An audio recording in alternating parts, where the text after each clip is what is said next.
La forma como yo estudio a estas curvas en el espacio o en el plano puede tener dos enfoques. Y esos dos enfoques tienen que ver o están en función del tipo de variable que yo voy a utilizar. Hay un enfoque que es extrínseco, hay un enfoque que ve a la curva desde afuera.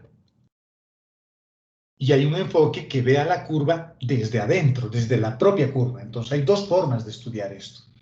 Eso lo vamos a ir viendo con más detalle más adelante.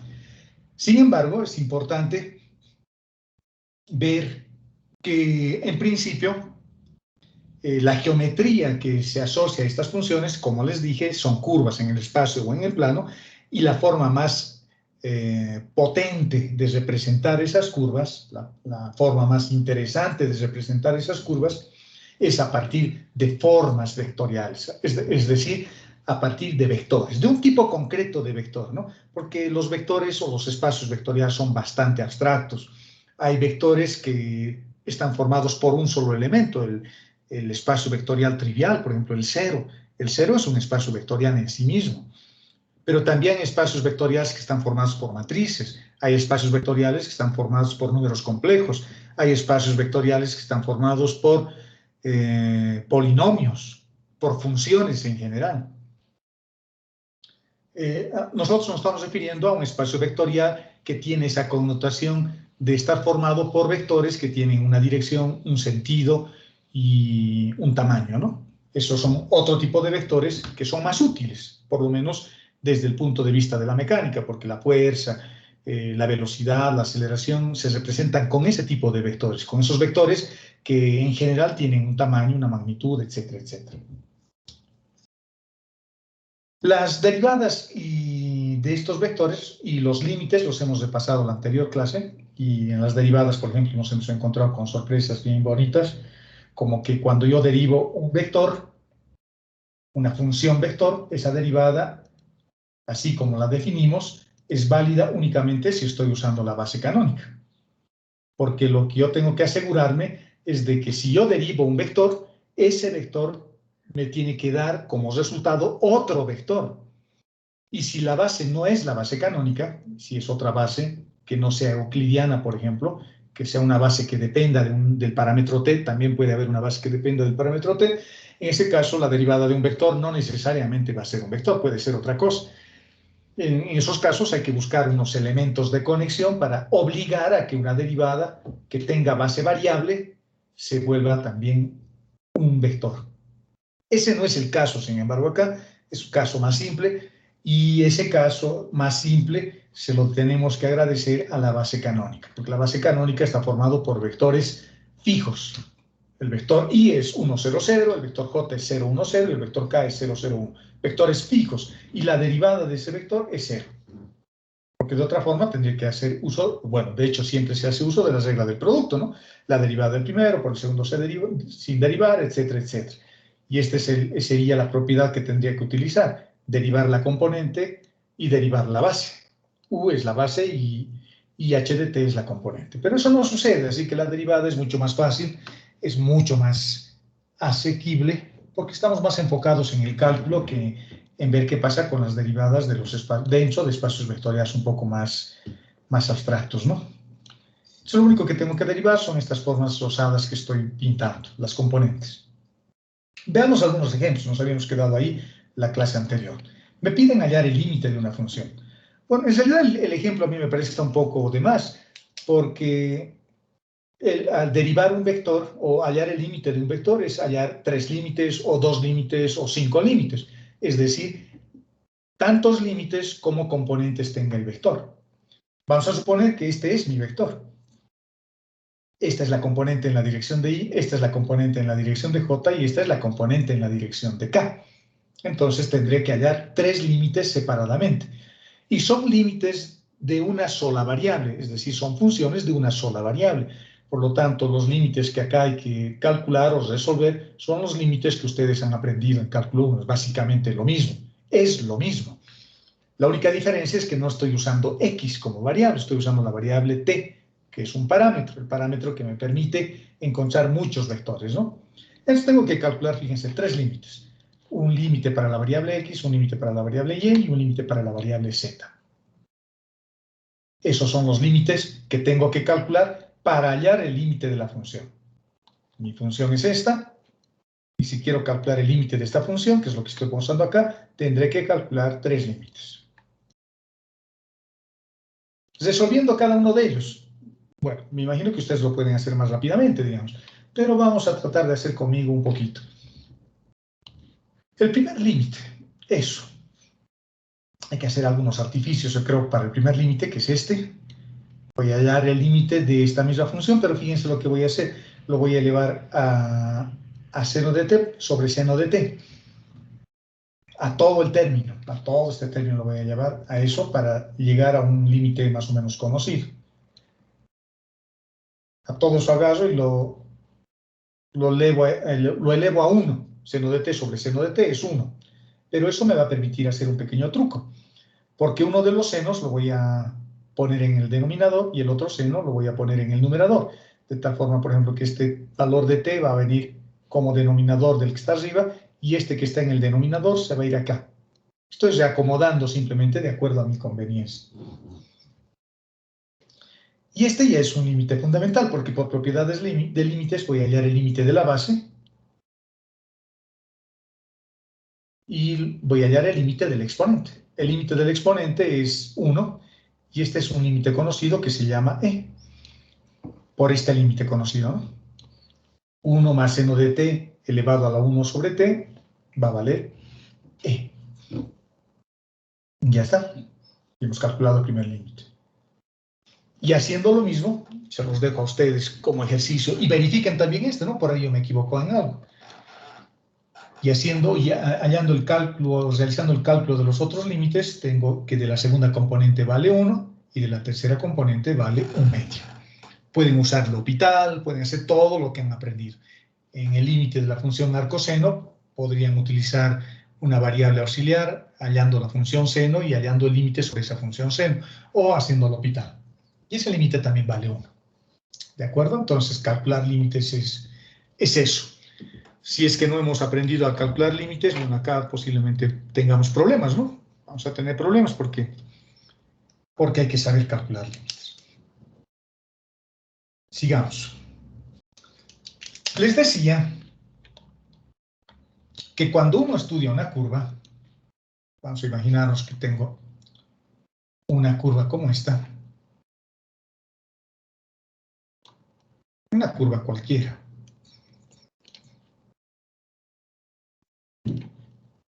Así como esta. Digamos así, una curva, un rizo y sigue subiendo.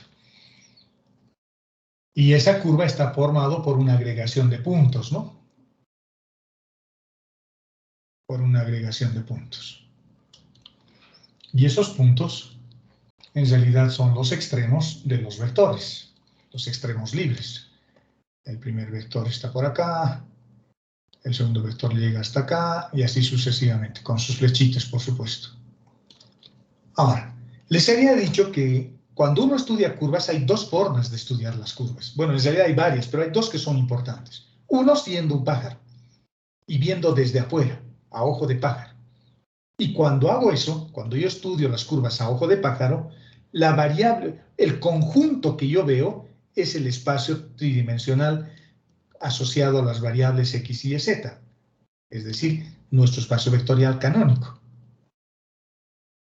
Entonces yo veo todo eso, veo x, veo y, veo z, esas son mis variables. Y veo el parámetro t. Y vemos el parámetro t.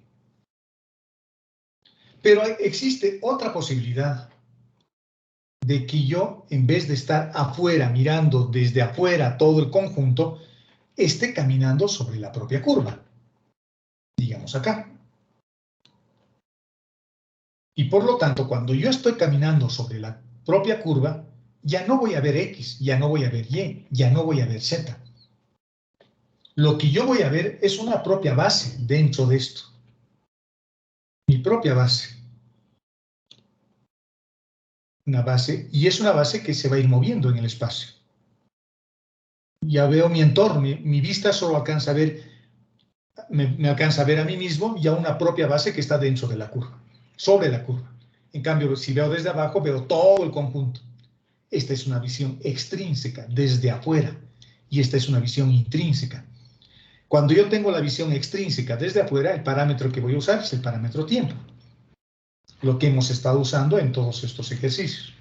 Pero cuando tengo una visión intrínseca, es decir, soy un gusano que está caminando sobre ese propio alambre y mi vida es solo eso, no veo más nada, solo veo lo que tengo delante de mí, que es la curva, o lo que tengo detrás de mí, que es la curva, y en cada momento estoy queriendo hacer mi sistema de referencia para no perderme o para orientarme mejor. En cambio, este otro ve todo. Cuando eso sucede, este caballero lo único que va a poder medir son distancias. Tal vez no tenga ni la noción del tiempo, va a medir distancias. Por lo tanto, esa forma de ver la curva a partir de las distancias se llama una forma o una visión intrínseca de la curva, sobre la propia curva, porque cada uno de estos puntos va a depender de la forma que tiene la curva. Y la variable que utiliza es el arco. El arco, que lo vamos a representar con la letra S.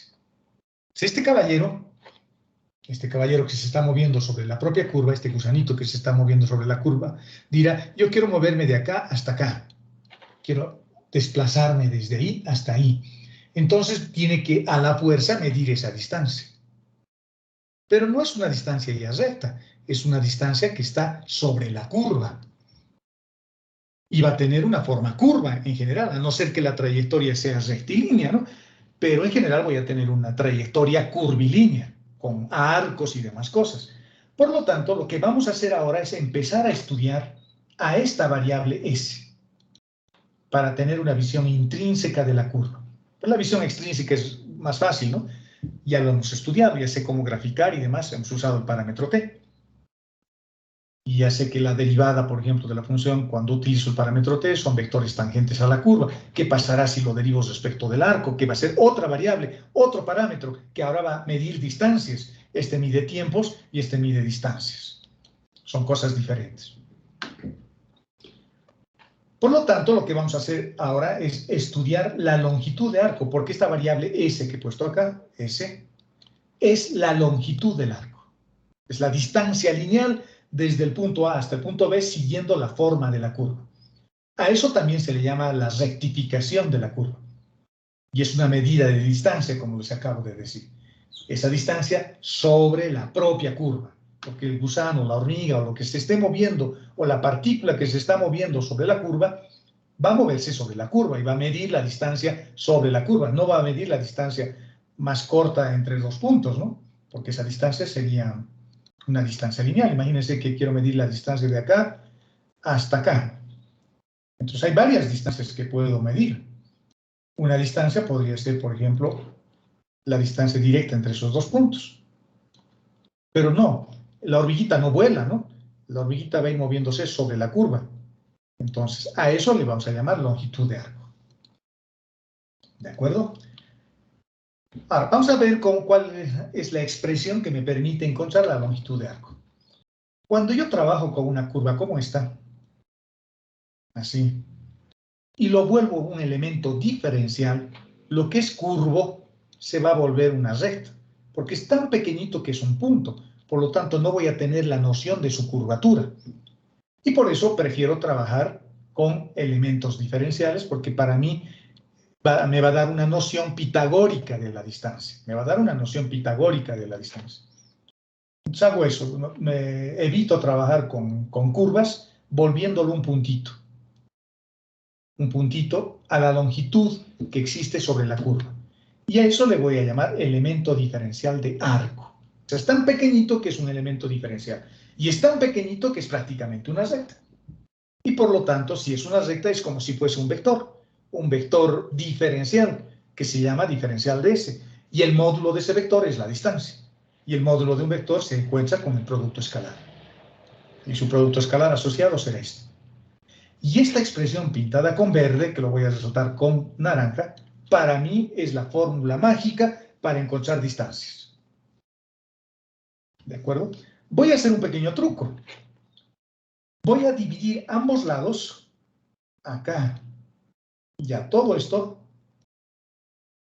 por el diferencial de t. De tal forma que tengo esto. O esto, al otro lado de la ecuación. Esto es la derivada del arco respecto del tiempo. Qué interesante.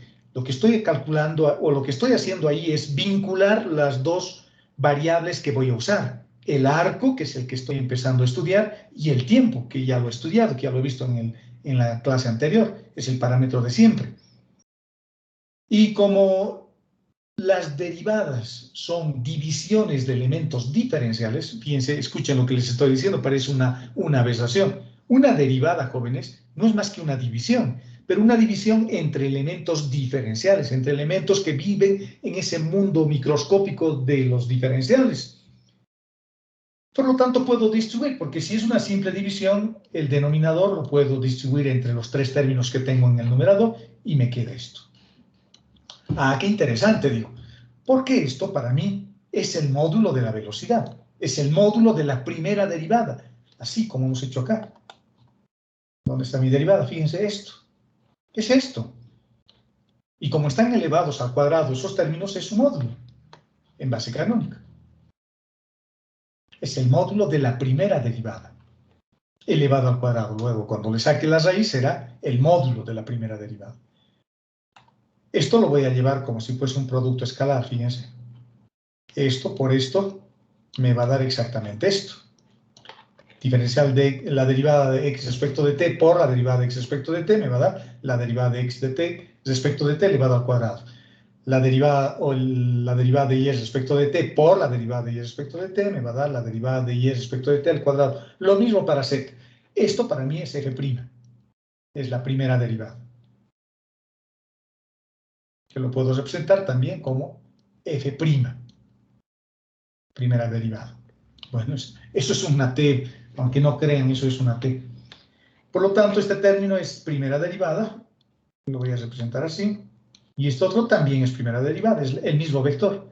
Por eso tengo la derivada primera en módulo elevado al cuadrado. Le saco raíces, elimino las raíces, puedo cancelar este con este.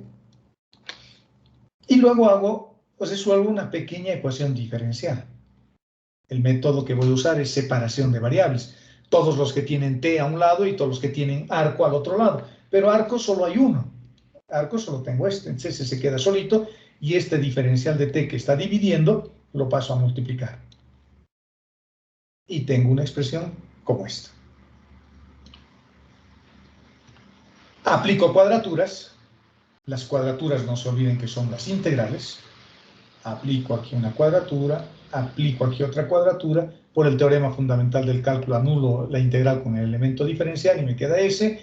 Y acá se queda la cuadratura evaluado entre un intervalo para la variable t, de t sub 0 a t sub 1. Y esta es la expresión final. Bueno, esta en realidad es, ¿no?, la expresión final para encontrar una longitud de arco. Esta. Y esta es una conclusión interesante. Porque si yo quiero vincular el arco con el parámetro t, esa vinculación ocurre con el módulo de la primera derivada.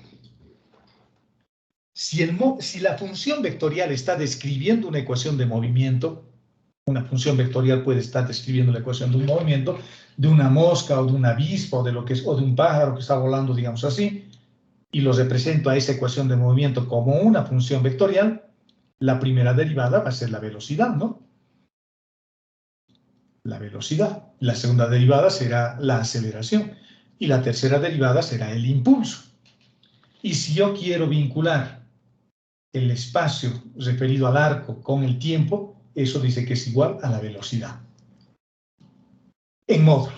En otras palabras, la rapidez. Sin embargo, a mí me gusta para encontrar, volviendo a la fórmula anterior, para calcular longitudes de arco, a mí no me gusta usar mucho esta fórmula, pero es una visión mía, es una idea mía. A mí me gusta usar esta que está resaltada con verde. A mí me gusta usar eso. Es lo mismo, pero a mí me gusta digamos. Sigamos. Veamos algunos ejemplos.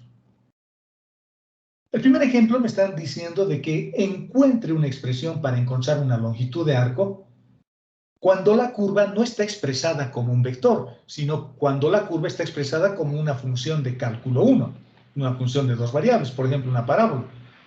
Me dicen y igual a x al cuadrado más 3, digamos. Una parábola. O y igual a seno de x, o lo que sea, lo que ustedes quieran. Bueno, cuando tengamos trigonométricas vamos a hacer de otra forma. Una función polinómica, digamos, como esa.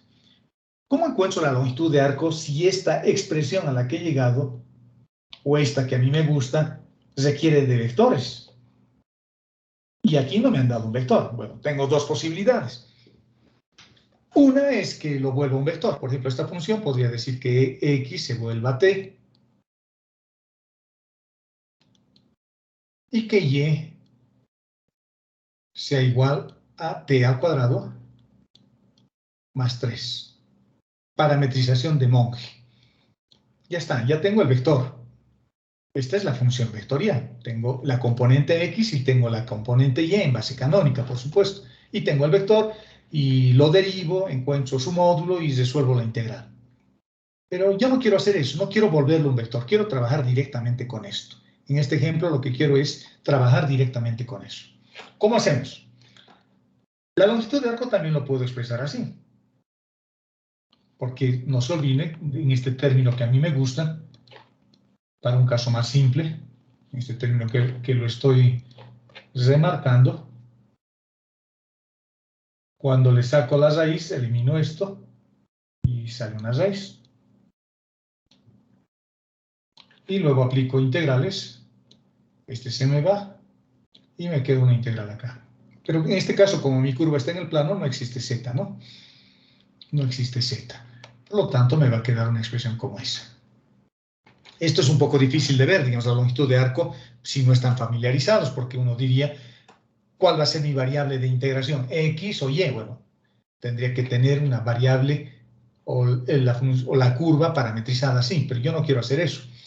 Lo que voy a hacer es una cosa más sencilla. Voy a factorizar el diferencial de x y lo voy a sacar fuera de la raíz, por lo tanto me va a quedar una cosa así, ¿no? Me va a quedar un 1, estoy factorizando esto, más diferencial de y sobre el diferencial de x. Como ambos están elevado al cuadrado, está todo elevado al cuadrado. Y pongo diferencial de x al cuadrado. Entonces, cuando multiplique esto por el 1, me va a dar 1. Y cuando multiplique este por este, el diferencial de x al cuadrado se me va a ir con el denominador y tengo exactamente lo mismo. Luego le aplico raíces, ¿no? Las raíces, le saco la raíz a todo esto. Se queda la raíz, dentro de la raíz el término que tenía entre paréntesis y este elemento diferencial de x lo saco fuera de la raíz. Y me queda esto. Y seguramente en cálculo 1 ustedes han visto esto, esta misma formulita. Yo hallo longitudes de arco de esa forma. Bueno, acá está además este elemento diferencial, ¿no? Es simplemente ese. ¿De acuerdo? Veamos cómo podría hallar la longitud de arco de una curva ahora que me lo da en coordenadas polares. Por ejemplo, me dice, quiero hallar la longitud de arco de esta curva. R igual a 2 veces coseno del ángulo. Esta es una curva en coordenadas polares. No está en la forma de un vector, no estoy usando el parámetro t, tampoco está en términos de x y de y como en el caso anterior. Esto está en polares, porque en polares el radio y el ángulo son las variables. En la base polar, en ese espacio vectorial con geometría polar. En cambio, el espacio vectorial con geometría cartesiana rectangular, las variables son x y y, esas son sus variables. En cambio, esta es otro espacio vectorial, pertenece a otro espacio vectorial con una geometría diferente, polar. ¿Cómo hago? Bueno, como son espacios vectoriales diferentes, el trabajo posiblemente sea hacerle una transformación a la base de los espacios vectoriales, así como seguramente han hecho o van a hacer en álgebra lineal. Pero muy complicado, lo que voy a hacer es más facilito, me voy a evitar de trabajar con vectores y me voy a ir al módulo. El módulo es una constante. Y con el módulo voy a trabajar una cosa más sencilla. Voy a partir nuevamente de esto, de esta ecuación que a mí me gusta, porque es bastante útil. Y en polares yo sé que sus ecuaciones van a ser estas, ¿no? Las ecuaciones de transformación, así se llaman. Estas dos ecuaciones me permiten vincular a las variables x y y con las variables r y θ. Es decir, es un puente, estas ecuaciones son un puente que por un lado miren las variables x y y por el otro lado están mirando a las variables r y θ. Es un puente. Relaciono ambas variables. Pero lo bueno de esto es que yo puedo, a partir de este par de ecuaciones que los he resaltado con rosado, puedo encontrar sus formas diferenciales, la diferencial total, o el diferencial total, mejor. El diferencial de x va a ser la derivada de r respecto de r, que vale 1, por el diferencial de r, más por el segundo sin derivar. Como producto tengo que hacer esto, ¿no? Más el primero sin derivar, que es r, se queda así como está, y la derivada del coseno es el menos seno por el diferencial de θ. Esa es la forma diferencial de x, y lo mismo hago para la forma diferencial de y. Lo bueno de haber hecho eso, es que ahora ya tengo estos dos términos, que los voy a poder reemplazar acá.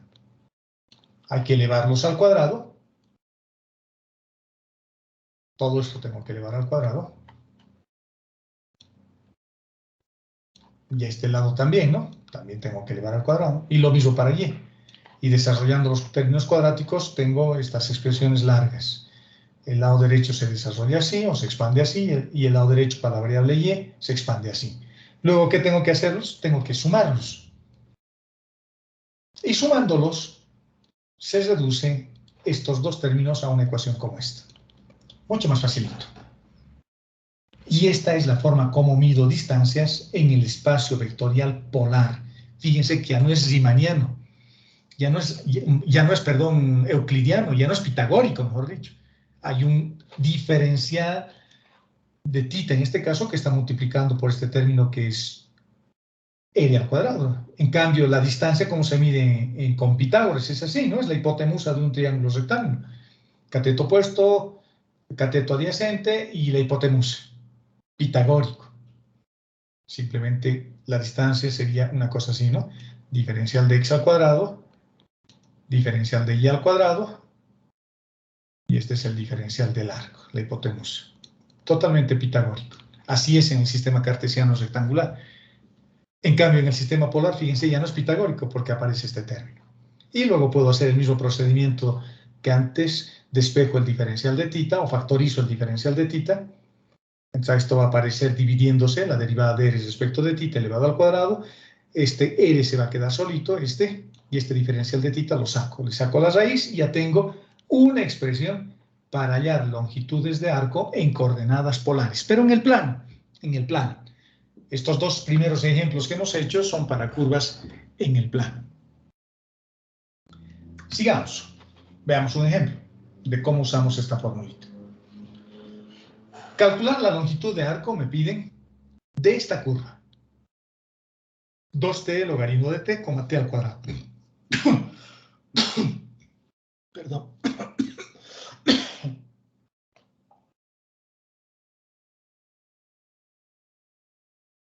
Ahora ya estoy un poco mejor. Ayer estaba tomando unas medicinas que casi me hacen dormir. No sé cómo daría mis clases ayer. Sus compañeros han sufrido las consecuencias. Sigamos. Mi curva es esta. Y me da un intervalo, ¿no? Porque la curva es grande, es infinita. Pero quiero hallar la longitud de arco solo en ese intervalo, para t que varía desde 1 hasta e. Y tiene sentido porque logaritmo de 1 es 0. ¿No? T no podría ir desde un valor negativo, ¿no? Porque logaritmo de argumentos negativos no existen. No existen. Estoy viendo el dominio de definición de esa función. La curva es esta, en ese intervalo que me han dado. Lo he dibujado en MATLAB. La formulita que voy a usar es esta, nuestra fórmula verde que teníamos acá arriba. Esta voy a usar. Para eso necesito saber o encontrar el diferencial de x, el diferencial de y, el diferencial de z, porque en este caso la curva tiene desarrollo en el espacio, ¿no? Yo ya sé cuánto vale x. X vale 2t. Y vale el logaritmo de t y z vale t al cuadrado. Y el logaritmo de t y z t al cuadrado. Encontramos sus elementos diferenciales. El diferencial de x va a ser 2 por el diferencial de t. El diferencial de y va a ser 1 sobre t por el diferencial de t, porque hay que derivar la función y luego multiplicarlo por el diferencial de la variable, ¿no? Y luego el diferencial de z va a ser 2t por el diferencial de t. Los elevamos al cuadrado para usar nuestra fórmula. Y al elevarlos al cuadrado voy a tener 4 más 1 sobre t, este 4, más 1 sobre t al cuadrado y 4t al cuadrado y los 3 por el diferencial de t al cuadrado. Sacamos un común denominador, haciendo un poquito de álgebra simplemente, reacomodamos, el t a la cuarta lo pongo al principio, el t al cuadrado en el segundo puesto y el 1, el término independiente, el que no tiene variable, lo pongo al final, porque eso me permite expresarlo como una potencia, ¿no? Como el binomio 2t al cuadrado más 1 elevado al cuadrado. Elevando al cuadrado voy a obtener exactamente lo mismo que esto. Lo mismo que ese término del numerador. Le sacamos raíz, porque no se olviden que estamos desarrollando términos al cuadrado, perdón, por eso hay estos términos cuadráticos. Le sacamos la raíz y nos quedamos con esto. Ya está. Fíjense que estoy haciendo un paso intermedio acá. Lo que estoy haciendo es lo siguiente. Este diferencial de t lo estoy pasando a dividir, pero solo por molestar, para mostrarles que esto es como si yo hubiese calculado la primera derivada de la función vectorial y haberle hallado su módulo. Es decir, que también podría haber dicho así. Agarrar esta función, derivarlo, 2, 1 sobre t, 2t, y hallar el módulo de eso. Y luego simplificar. Y el resultado que voy a obtener es exactamente lo mismo. Y a eso se le llama la rapidez. Y esta es una formulita que nunca deberían olvidarse porque va a ser recurrente. La derivada del arco respecto de t, y es una receta de cocina en realidad, respecto del parámetro t, va a ser igual a la rapidez. ¿Y qué es la rapidez? La rapidez es el módulo del vector velocidad, así se le llama, rapidez. La rapidez es el módulo del vector primera derivada. O también le puedo llamar velocidad. La velocidad es un vector y se encuentra derivando simplemente, ¿no? Bueno, volviendo al ejercicio, porque en realidad yo tenía que encontrar la longitud de arco, nuevamente vuelvo a esto, le aplico cuadraturas a ambos lados e integramos. Y el resultado de esa integral es e al cuadrado. ¿De acuerdo? Es e al cuadrado. Y esa es la distancia que media entre el punto de partida para t igual a 1, que puede ser este, hasta t igual a e. Y esa distancia había sido e al cuadrado. Esa distancia había valido e al cuadrado. Y no es una distancia recta. No es una distancia recta. Es una distancia siguiendo la forma de la curva.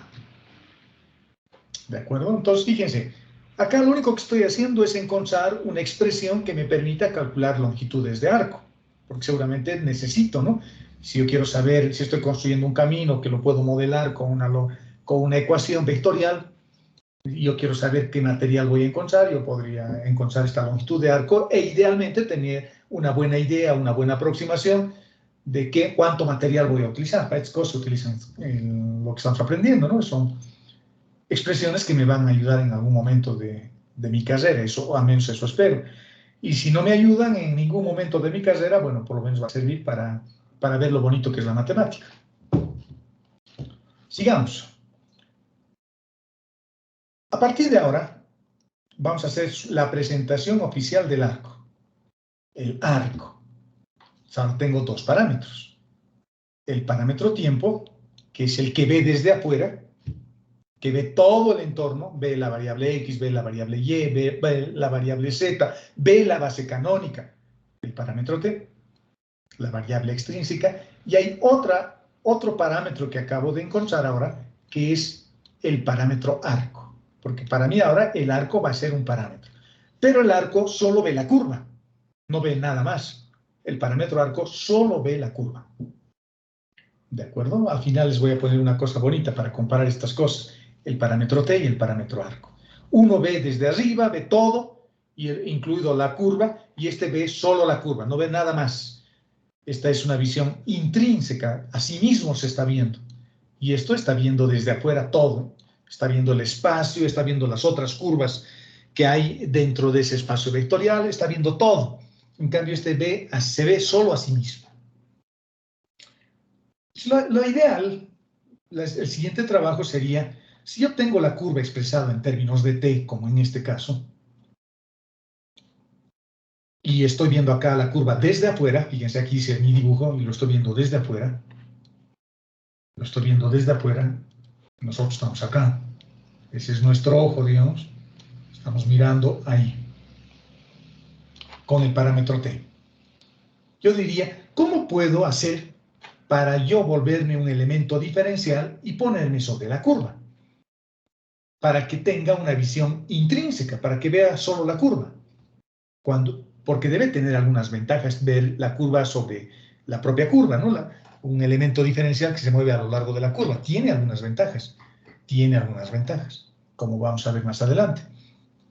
Entonces lo que vamos a decir es, a partir de esto, yo voy a obtener la ecuación de la curva, pero intrínseca, que dependa del arco, no del parámetro t. De esa forma, yo voy a estar caminando sobre la curva, ya no voy a estar afuera. Y a eso se le llama reparametrización. Es decir, cambiar el parámetro t por el parámetro arco. A eso se le llama reparametrización. Ahora, ¿eso es posible? Claro que sí. Cada que hago eso, siempre se mueve. ¿Se puede hacer eso? Sí, solo es un procedimiento matemático. Lo más importante es la idea, no tanto el procedimiento matemático. El procedimiento matemático puede ser aburrido y puede ser complicado tal vez en algún momento, pero la riqueza de esto es la idea intuitiva de lo que estamos queriendo hacer. Ahora, yo quiero empezar a mover sobre la curva, no quiero estar afuera, quiero estar sobre la propia curva. Y a eso le estoy llamando reparametrización. ¿Se puede hacer? Sí, se puede hacer. ¿Cómo? Para empezar, hemos visto hace rato que cuando yo derivo el arco respecto de t, y les dije que es bueno que se acuerden, cuando yo derivo el arco respecto de t, el resultado siempre es la rapidez, o el módulo de la primera derivada, y siempre es positivo.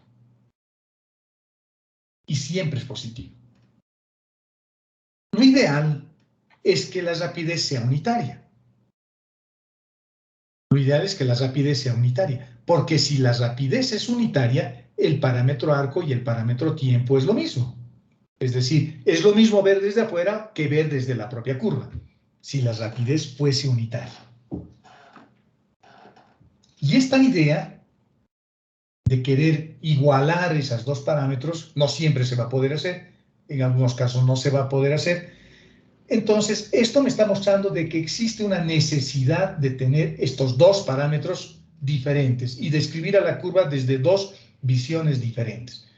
Si esto fuese unitario, reitero, si esto fuese unitario sería ideal, pero no siempre va a ocurrir. Por eso existe la necesidad de tener dos parámetros. ¿Por qué? Porque un parámetro, el parámetro arco, me va a decir cuántos kilómetros estoy recorriendo por una carretera. Y el otro parámetro me va a decir en cuánto tiempo estoy recorriendo una carretera. Por eso hay la necesidad de tener dos parámetros. El parámetro arco me va a decir, estás conduciendo 10 kilómetros por la carretera. Y el otro me va a decir, estás conduciendo 10 minutos por la carretera. Y si los parámetros son iguales, habré recorrido 10 kilómetros en 10 minutos. Es decir, 1. Esa es relación. 10 dividido entre 10, 1 kilómetro en 1 minuto. Lo he normalizado a la curva. Y es mejor. Es más útil en muchos casos. Por eso hay la necesidad de tener dos parámetros. Porque uno me mide distancias, el parámetro arco, y el otro me mide tiempos. ¿De acuerdo? Entonces, cuando conducimos 10 kilómetros en 10 minutos, estamos en presencia del parámetro arco. Fíjense, eso no aparece en los libros de cálculo, ¿no? Lamentablemente no aparece esta explicación. Y es una explicación bien bonita y nos motiva, por lo menos a mí me interesa, digamos. No sé si a ustedes les motivará, porque uno debería preguntarse, ¿por qué tengo que estudiar el arco? Si con el parámetro T ya soy feliz. Es como tener dos esposas acá, o dos esposos. El arco y el tiempo. ¿Por qué si con una ya estoy feliz? Porque ambas hacen cosas diferentes, ¿no? Por eso hay la necesidad. Y cuando ambas están midiendo la misma cantidad, pero con unidades dimensionales diferentes, estoy en presencia del parámetro arco. Esa es la idea de tener o de introducir el parámetro arco. Ahora, ¿cómo introduzco ahora el parámetro arco entonces? ¿Cómo lo vuelvo al parámetro arco mi variable principal? Bueno, reparametrizando y viendo la parte aburrida, es decir, la parte matemática. Como la rapidez es positivo, porque es el módulo de un vector, pues quiere decir que cuando yo derivo el arco respecto del tiempo, siempre va a ser positivo. Y si eso es cierto, si eso siempre va a ser positivo, entonces siempre voy a poder despejar t en términos del arco. Es como hallar el contradominio en las funciones de cálculo 1. O tengo x o tengo y. Y tengo despejado, pero ahora yo quiero despejar x en términos de y. Al revés, eso es lo que voy a hacer. Entonces, como esta va a ser una función que depende de t, cuando yo derive s respecto de t, voy a tener una función respecto de t, y de esa función voy a ser capaz de despejar una nueva función, que le llamo g también, pero que la variable ahora va a ser el arco. ¿De acuerdo? Entonces, reparametrizar una función significa que lo tengo que hacer necesariamente a través de la longitud de arco. No es un cambio, no es decir, t lo pongo como s y ya está, todo el mundo feliz, qué lindo es el mundo del Internet. No, no es así, no es así. Hay que hacer un procedimiento largo, hay que calcular una longitud de arco para poder reparametrizar. Yo tengo que ser capaz de encontrar esta función. Y esa función ya la tenemos acá en nuestro ejemplo. Fíjense acá. En eso que estoy encerrando, tal vez lo tenga que poner de otro color para que mejor centren su atención. Acá ya tengo una vinculación entre el arco y el parámetro tiempo. Y cuando yo resuelva el arco, no voy a colocar límites constantes, voy a colocar de 0 a t para obtener una función en lugar de un valor numérico. Mis límites van a ser de 0 a t o de menos t medios a t medios. De tal forma que mi resultado dependa de t. Y como mi resultado dependa de t, tendré que hacer un esfuerzo para despejar luego t en términos del arco. Ese es el procedimiento, que está resumido acá y dándole cierto formalismo matemático, digamos. Veamos. ¿De acuerdo? Hay que encontrar una función inversa, en otras palabras. Veamos. Me dan una función en términos del parámetro tiempo. Y me están pidiendo que encuentre la misma función, porque no cambia su geometría, la geometría va a seguir siendo la misma, la forma de la trayectoria, la forma de la curvatura, o de la curva, mejor dicho, va a seguir siendo la misma. El único problema o la única diferencia va a ser que ahora mi variable va a ser el arco. Esa es la única diferencia, pero la forma geométrica es la misma, no cambia. Si estoy reparametrizando una recta, en términos del arco, la recta va a seguir existiendo. Solo que ahora la variable que voy a usar va a ser el parámetro arco. ¿Cómo hay que hacer? Bueno, ya les he explicado más o menos cómo hay que hacer. Tengo que hallar una longitud de arco. Eso es lo primero que tengo que hacer. Ya está. Identificamos nuestras variables. Ya sé que x es t más 1, ya sé que y es t e a la menos t menos 1 y ya sé que z vale raíz de 2t. Ya está acá identificado cuánto vale x, identificado cuánto vale y, identificado cuánto vale z. ¿Por qué los estoy igualando a x, a y y a z? Los estoy igualando a x, a y y a z porque este vector está usando base canónica. Por eso se iguala a x, a y y a z. Porque podría tener este mismo vector, pero en base cilíndrica. Entonces ya no usaría x, y y z. Tendría que usar radio, ángulo y z, por ejemplo, en base cilíndrica. En este caso estoy usando base canónica. Mientras no me digan otra cosa, la base que estoy usando siempre es la base canónica. Tengo que encontrar sus elementos diferenciales. Entonces vamos a encontrar para cada una de esas ecuaciones paramétricas, ¿no? El diferencial de x, el diferencial de y y el diferencial de z. Los llevo a mi formulita, pitagórica también.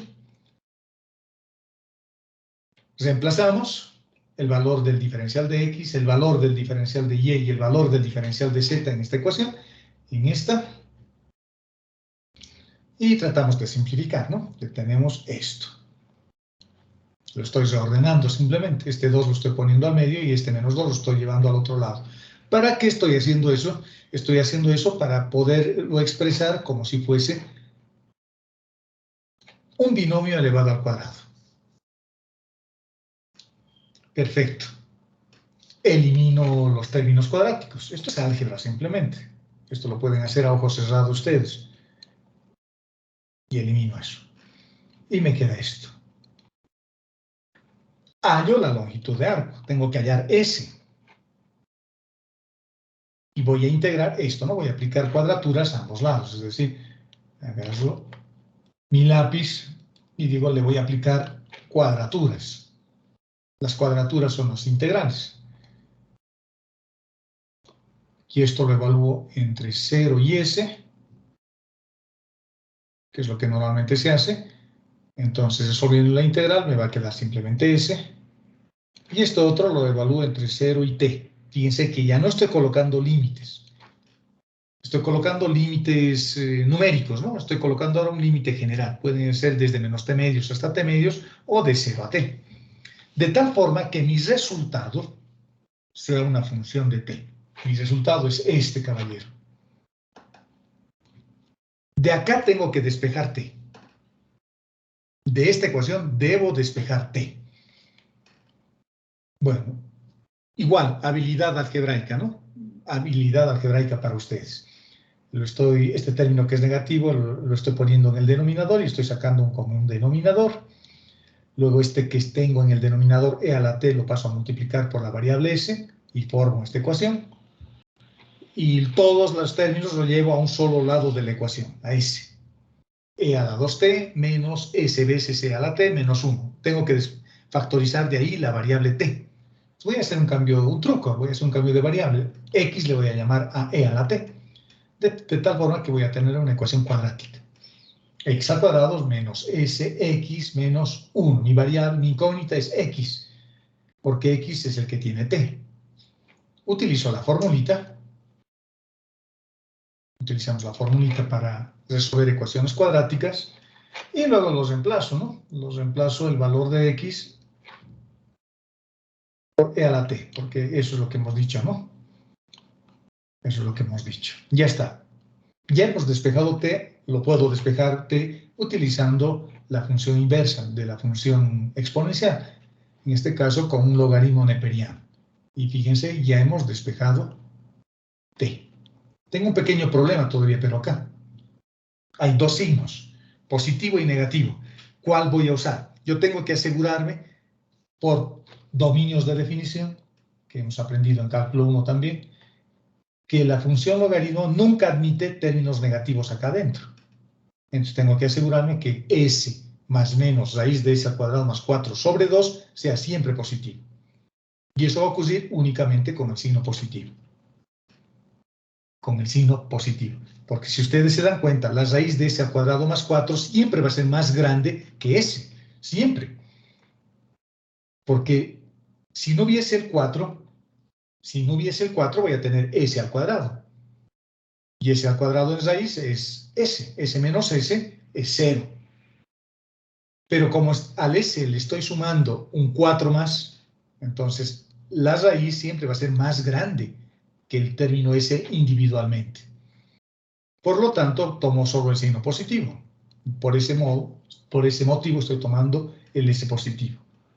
O la otra forma de ver esto es asegurarme de que esto sea siempre positivo, ¿no? Eso es lo que estamos haciendo. Por lo tanto, el dominio de definición ahora va a ser desde menos infinito hasta infinito. Y fíjense, la función que yo tenía era esta. La que me han dado en términos de t. Pero ya hemos despejado t. T es todo esto. Y esta es la función inversa, que le hemos llamado GDS, le estoy llamando GDS. Ahora, como ya tengo T, que vale, lo voy a escribir aquí, T va a ser igual al logaritmo neperiano de todo este término que me va a costar escribir, que va a ser ES más la raíz cuadrada de S al cuadrado, eso es S por si acaso, así lo vamos a arreglar, más 4. Todo dividido entre 2. Eso es T. Por lo tanto, en esta ecuación, voy a reemplazar T.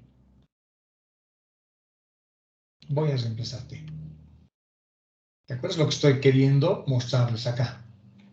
Lo que voy a obtener es una función que depende de S. Tengo E a la T. Entonces, en lugar de E a la T, voy a tener E elevado al logaritmo de S, etcétera, etcétera, etcétera, etcétera. Esto era T. ¿Dónde tenía T? También tenía T acá, como signo negativo. ¿Dónde tenía T? También tenía T acá. Delante o detrás del raíz de 2. Y ya está, ya lo he parametrizado en términos del arco. Por propiedades de los logaritmos, estos dos se cancelan y me queda simplemente esto. Acá también puedo hacer lo mismo, pero para hacer eso, este signo negativo lo tengo que llevar arriba usando la propiedad del sombrero, logaritmos del prefacultativo, y puedo simplificar de esta forma. Y esta otra no puedo hacer nada, se queda como está. Y esta es la función reparametrizada. Ahora yo me estoy moviendo con esta función sobre la curva. Ya no lo estoy viendo desde arriba. ¿De acuerdo? Lo estoy viendo sobre la curva. Y una característica importante de tener una función reparametrizada en términos del arco es el hecho de que su velocidad siempre es unitaria. Si yo derivo esta función que depende del arco respecto del arco, esto es un vector cualquiera, ¿no? Que depende del parámetro arco, ya no es el parámetro t, es otro parámetro que se llama arco. Y su derivada se define de la misma manera. Si yo derivo esta función, el vector resultante, que es el vector tangente a la curva, como hemos visto en el capítulo en la clase anterior, el vector tangente unitario se encuentra normalizado a la unidad y sigue siendo un vector tangente a la curva. Vamos a suponer que esa es mi curva.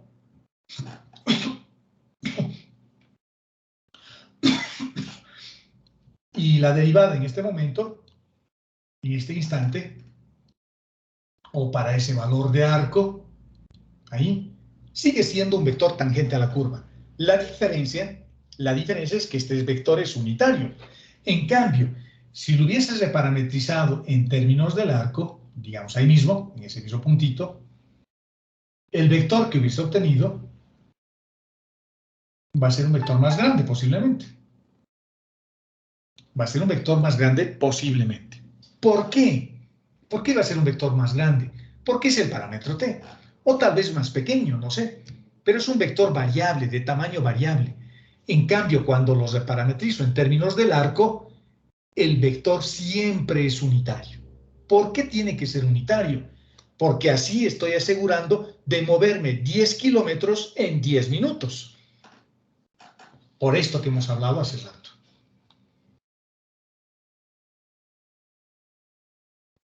Porque estoy recorriendo 10 kilómetros en 10 minutos. Su velocidad es 1. Cuando hago una reparametrización, la velocidad se vuelve unitaria. Entonces avanzo 10 kilómetros en 10 minutos, 100 kilómetros en 100 minutos. Lo estoy normalizando, estoy haciendo coincidir el espacio que recorro con el tiempo en cantidad, ¿no? En valor. 10 kilómetros o 10 metros en 10 segundos. 10 centímetros en 10 horas, lo que ustedes quieran, pero su velocidad siempre es 1, porque hemos igualado el arco con el tiempo. Entonces, su velocidad siempre va a ser unitaria cuando utilizo el parámetro arco. Por lo tanto, geométricamente va a ser un vector tangente, pero ahora va a ser un vector tangente unitario. Eso es lo que estoy mostrándoles acá. Ahora va a ser un vector tangente también, igual que cualquier derivada, pero al estar usando el parámetro arco, el vector es unitario. Y fíjense cómo lo estoy definiendo, como un producto escalar. Sigue siendo un vector. Y el producto escalar de un vector consigo mismo es el módulo del vector elevado al cuadrado, pero como es un módulo unitario, 1 elevado al cuadrado es 1. ¿De acuerdo? Por eso a estas funciones, cuando se las reparametriza en términos del arco, ya no estoy usando el parámetro t, se las llama funciones de rapidez unitaria. ¿De acuerdo? ¿Cómo yo calculo? Fíjense algunas ventajas que tiene esto.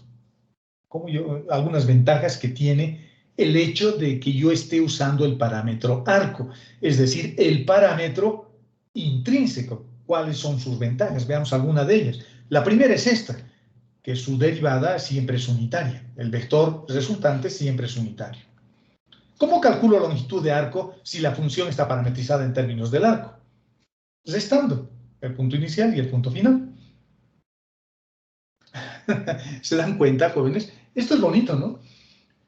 Si la función está parametrizada en términos del arco, solo tengo que restar el punto inicial del punto final. Y esa es la longitud del arco. Veamos un ejemplo. Veamos un ejemplo. Fíjense que tengo acá una curva que está parametrizada en términos del tiempo. A coseno de t, A seno de t y B seno de t. Lo dibujamos en MATLAB, dándole valores a A y a B. No sé que A valga 1 y B valga 2, por ejemplo. Y tengo una curva como esta. Es una parte de una rosca circular. Y he dibujado en un periodo, ¿no? Estoy haciendo que el parámetro t varíe entre 0 y 2pi. Por eso estoy avanzando de 0 a 2pi, una vuelta completa.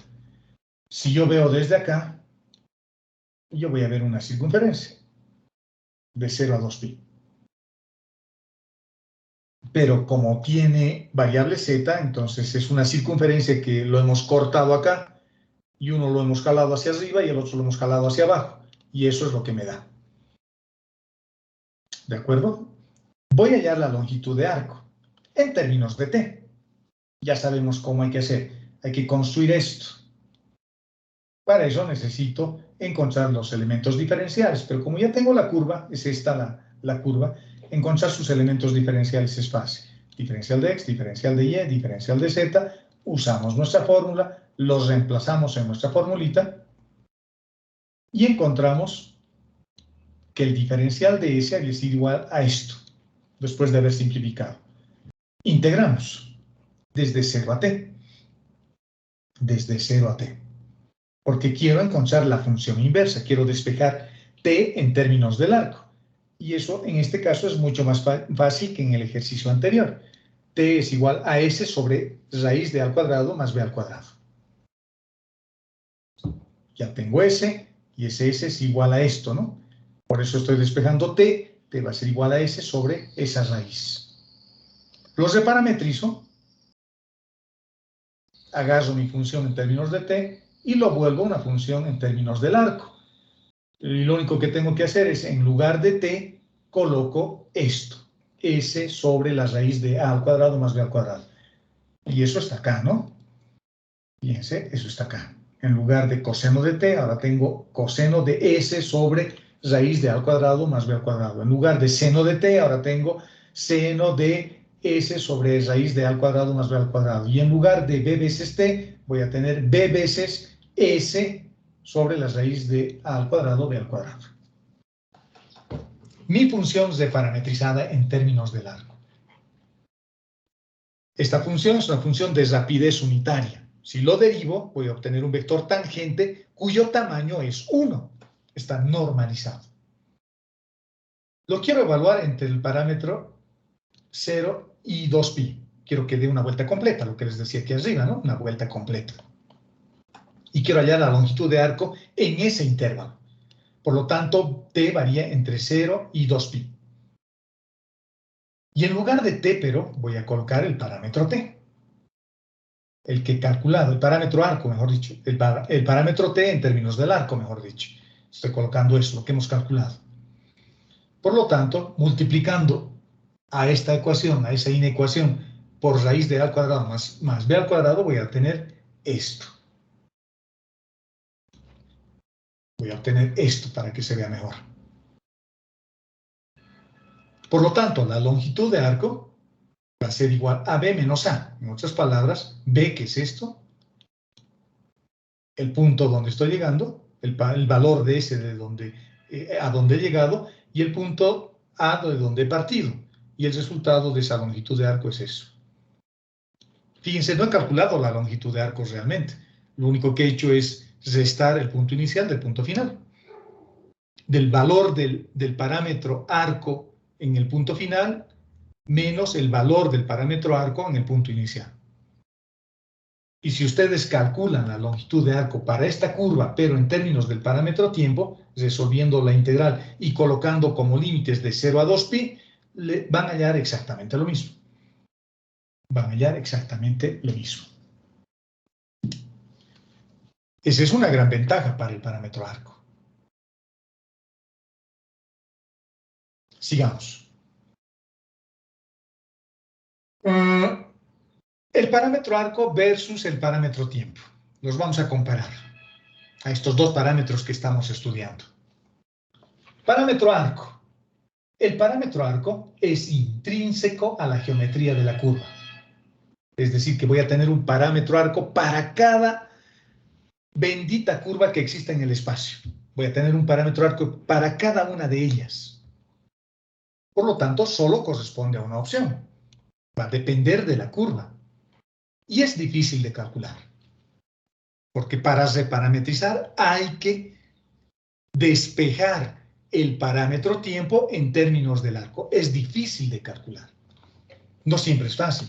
En el ejemplo que hemos hecho, fíjense, nos ha costado un poco despejar t, ¿no?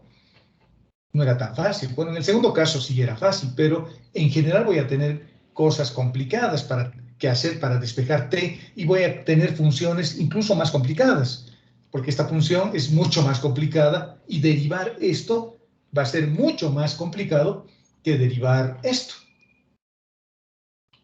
El parámetro t tiene también sus ventajas. El parámetro t es más fácil de manipular. El parámetro arco es más complicado y lo estoy poniendo en este cuadrito que resume lo que estoy queriendo hablarles, ¿no? La ventaja del parámetro arco es que es intrínseco a la curva, pero es difícil de calcular. ¿Qué pasa con el parámetro tiempo? El parámetro tiempo es intrínseco a la curva. Y es lógico eso, ¿no? Si ustedes están yendo de Copacabana, de La Paz hasta el estrecho de Tiquina, yo puedo decir, llego en media hora. Si estoy corriendo como loco, digo, llego en una hora. Desde Río Seco hasta San Pablo de Tiquina, que es el que está en el lado de La Paz. El que está en el lado de La Paz es San Pablo, ¿no? Entonces digo, voy a llegar en una hora. Y ya está. No estoy viendo el camino, estoy viendo la velocidad, el tiempo que me va a tomar a mí.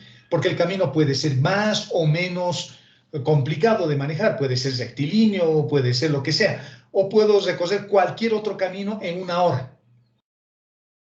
¿De acuerdo? Por lo tanto, no me interesa el camino, me interesa el tiempo que me va a tomar. En cambio, acá me interesa la forma del camino. 2. Corresponde a muchas opciones. Ya no es solo una, ahora hay varias opciones, porque puedo llegar hasta San Pedro siguiendo el camino propiamente dicho, o si voy en avión, voy directamente en avión, que es una trayectoria totalmente diferente, rectilíneo. Estoy yendo desde este punto hasta este punto. Entonces hay muchas opciones. ¿De acuerdo? Y es más fácil de calcular en general. Entonces esa es la diferencia entre el parámetro arco y el parámetro tiempo. ¿De acuerdo? Y con eso terminamos este documento. Tenemos todavía un poco de tiempo, así que aprovecharemos para avanzar para que la siguiente semana tengamos más tiempo para hacer clases de ejercicios. Así que voy a salirme de este documento y voy a abrir el siguiente. Antes de que me salga, ¿tienen alguna duda, jóvenes?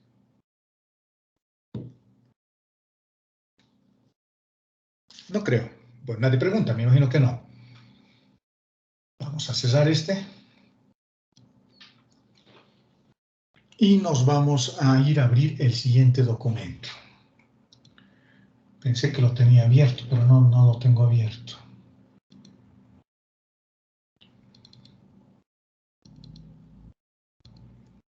Vamos a ver el siguiente. Les voy a compartir ese. ¿Lo están viendo? Sí, sí. Muy bien. Dije. Perfecto. Sigamos hablando de curvas entonces. Es bien bonito este capítulo. No es tan feo como aparecen en los libros de cálculo, ¿no? A veces en los libros de cálculo aparecen cosas feas y nadie sabe de qué se trata. En realidad es bien bonito. Cuando uno estudia curvas, jóvenes, aparte de la forma vectorial que yo tengo de escribir la curva, no sé, lo que teníamos hace rato, e a la t menos 1 sobre raíz de 2, no sé, las cosas que teníamos. Esas son las formas vectoriales de la curva. Pero existen otras formas para representar las curvas y son a partir de ecuaciones escalares. Fíjense la contradicción de lo que estoy hablando, porque al principio de este capítulo les decía que la única forma de representar una curva era a partir de las formas vectoriales, sobre todo si está ahí en el espacio. Ya no hay una ecuación como la ecuación de una circunferencia x al cuadrado más y al cuadrado igual a 1. En el espacio ya no hay eso. O lo veo como la intersección de dos superficies o lo veo como su forma vectorial. Sin embargo, existe una forma alternativa y es estudiar las propiedades intrínsecas de las curvas. Una curva siempre va a tener, esperen, ya, una curva siempre va a tener dos características. Una es cómo la curva se separa de una recta. Voy a hacer un pequeño dibujo. Imagínense que esta curva está en un plano. Y si la curva está en un plano y tiene además esa forma, yo lo puedo comparar en cada momento con un vector tangente. En cada momento. No se olviden que son agregados de puntos, ¿no? En cada momento puedo ir comparándolo con un vector tangente. En algunos trayectos, la curva y el vector tangente están prácticamente juntos. En otros van a estar separados. Aquí estamos un poquito menos, aquí está un poquito menos todavía, aquí están menos, parecido también. Acá están prácticamente juntos en esta trayectoria rectilínea y acá están un poquito más separados. A eso se le llama curvatura. La curvatura es la medida de cómo la curva se separa de su vector tangente. Si yo puedo calcular la curvatura, esa es la ecuación intrínseca de la curva. Es otra forma de representar y puedo decir, su curvatura vale 5. Es decir, que va a ser una curvatura constante. O un quinto. Es decir, va a ser una curvatura constante. Y cuando yo digo su curvatura es 5, yo debería ser capaz de imaginarme una circunferencia. ¿Por qué debería ser capaz de imaginarme una circunferencia? Debería ser capaz de imaginarme una circunferencia porque la curvatura en una circunferencia siempre es constante. Bueno, lo dibujaremos al otro lado, en realidad. Siempre es constante. ¿Cómo se está separando acá de la circunferencia? Con esta medida. ¿Cómo se está separando acá? Con la misma medida. ¿Cómo se está separando de acá? Con la misma medida. Siempre es igual, siempre se separa de la misma manera porque la curvatura de una circunferencia es constante. Entonces, cuando yo digo curvatura igual a 5, yo debería estar imaginándome en una circunferencia. Fíjense, esa es otra forma, otra visión, otra forma, reitero, de ver una curva en el plano o en el espacio. Esa es una propiedad intrínseca. La otra propiedad intrínseca es ya no ver una recta o un vector tangente, sino ver un plano. Y ver o tratar de entender cómo la curva se está separando del plano. Digamos así, se está separando con esta medida. Y a esa medida se le llama torsión. En inglés se le llama, creo, bending. Torsion también, ¿no? Pero es la medida del bending, de la separación de un plano. cómo la curva se está separando de ese plano, me da la idea de que esta curva no está en un plano, sino que se está separando del plano. Por lo tanto, podría ser una cosa como esta. Podría ser una rosca así, como los anillados de mi cuaderno. En cada punto la curva se está separando de un plano. Por lo tanto, tiene desarrollo en el espacio. Pero si a estas espiras de mi anillado los junto tanto que lo vuelvo una circunferencia no se separa de un plano. Está pegado a ese plano. Ese plano está besando totalmente a la curva. Ese plano se llama plano osculador, y es un plano que besa a la curva. Toda la curva está besada por el plano. En cambio acá no, porque yo voy a tener un plano para cada punto. Porque el plano la curva se está separando a cada rato del plano. A esa otra medida, a esta se le llama torsión. Y cuando yo comparo con las rectas se le llama curvatura. Y eso es lo que vamos a hacer a continuación. Vamos a tratar de encontrar expresiones que me sirvan para calcular la curvatura y la torsión. Esas son las dos propiedades intrínsecas de una curvatura. Si yo sé cuánto vale su torsión y yo sé cuánto vale su curvatura en cada punto, yo puedo describir esa curva o imaginarme esa curva solo viendo estas dos figuras de mérito, la curvatura y la torsión. Y la curvatura está asociada a un vector que se llama el vector normal unitario. Ya tenemos un vector, es el vector tangente unitario. ¿Y cómo he calculado el vector tangente unitario? Derivando a la curva respecto del arco. Para encontrar el vector tangente unitario, tengo que tener la curva expresada en términos del arco, como función del arco. Y esto es el vector tangente unitario. Eso lo veíamos en el anterior documento. Ya tengo un vector. Ahora estoy queriendo definir, vamos a definir otro, el vector normal unitario. Veamos cómo vamos a definir eso. Y luego vamos a ver cómo lo vinculo con la curvatura. Es decir, con esa figura de mérito que me mide cómo la curva se separa de una recta tangente o de un vector tangente. El vector tangente unitario ya sabemos que es este. Es la derivada de la función. Bueno, lo he escrito acá. A la función le he llamado acá u. Acá le estoy llamando f. Es lo mismo. Dependen del arco. Simplemente es otro nombre. El vector tangente unitario no es más que la derivada de la función respecto del arco. Y así obtengo un vector tangente. Pero como la variable es el arco, es un vector tangente unitario. Voy a encontrar su segunda derivada. Y como estamos usando base canónica también, porque para el arco también se usa la base canónica, lo único que voy a hacer es derivar componente a componente. Y encuentro la segunda derivada. Lo que yo voy a tratar de ver acá es cómo será el vector tangente unitario respecto al vector normal unitario. ¿Cómo serán? ¿Serán perpendiculares? ¿Serán paralelos? No sé. Eso es lo que voy a tratar de averiguar, para luego usar ese resultado con mis propios propósitos. La segunda derivada se encuentra bien facilito. Pero este vector es unitario. Entonces lo voy a partir de ahí, del hecho de que es unitario. El vector tangente unitario es unitario. Es como decir, ¿de qué color es el caballo blanco de Melgarejo? Todos deberíamos responder, es blanco, porque les estoy avisando, ¿no?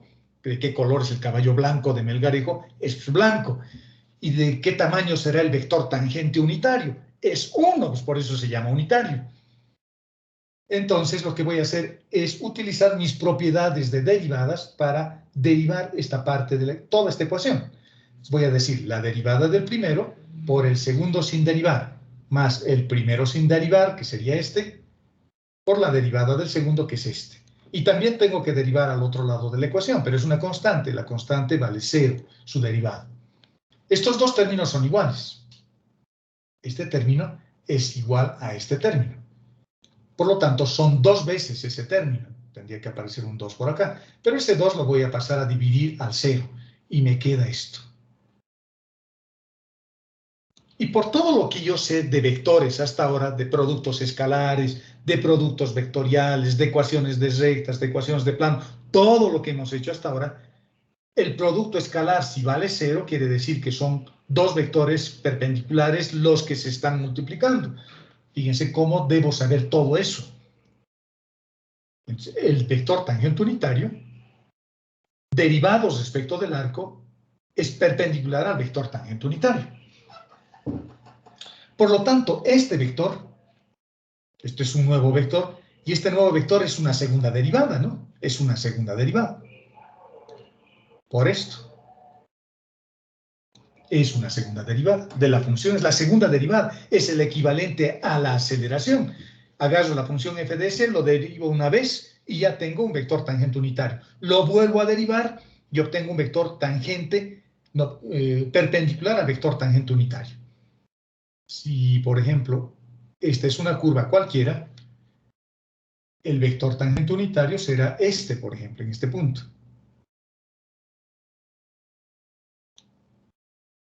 Y el vector normal unitario tiene que ser perpendicular a este vector. Por lo tanto, puede ser cualquiera de los vectores que pertenezcan a este plano que utilice como vector normal el vector tangente unitario. Este plano se llamará el plano normal. Ese es el plano normal, el plano perpendicular a la curva, porque es perpendicular al vector tangente unitario. Entonces, en este plano va a estar mi vector derivada de t respecto de s. Estoy hablando de geometría, espero que no se estén perdiendo. ¿Cuántas posibilidades hay? Infinitas. Cualquier vector que esté sobre este plano es un vector normal y va a ser un vector perpendicular al vector tangente unitario. ¿Cuál voy a elegir? Voy a elegir el que vira o el que apunta en la dirección donde vira la función. S. Mi vector normal siempre apunta donde dobla la función. Ahí o ahí. Y el vector tangente unitario estará por acá. Entonces, de los infinitos vectores que hay sobre ese plano, sobre este plano que lo voy a pintar con naranja, digamos. Espérenme un cachito, jóvenes, por favor, tocan a mi puerta.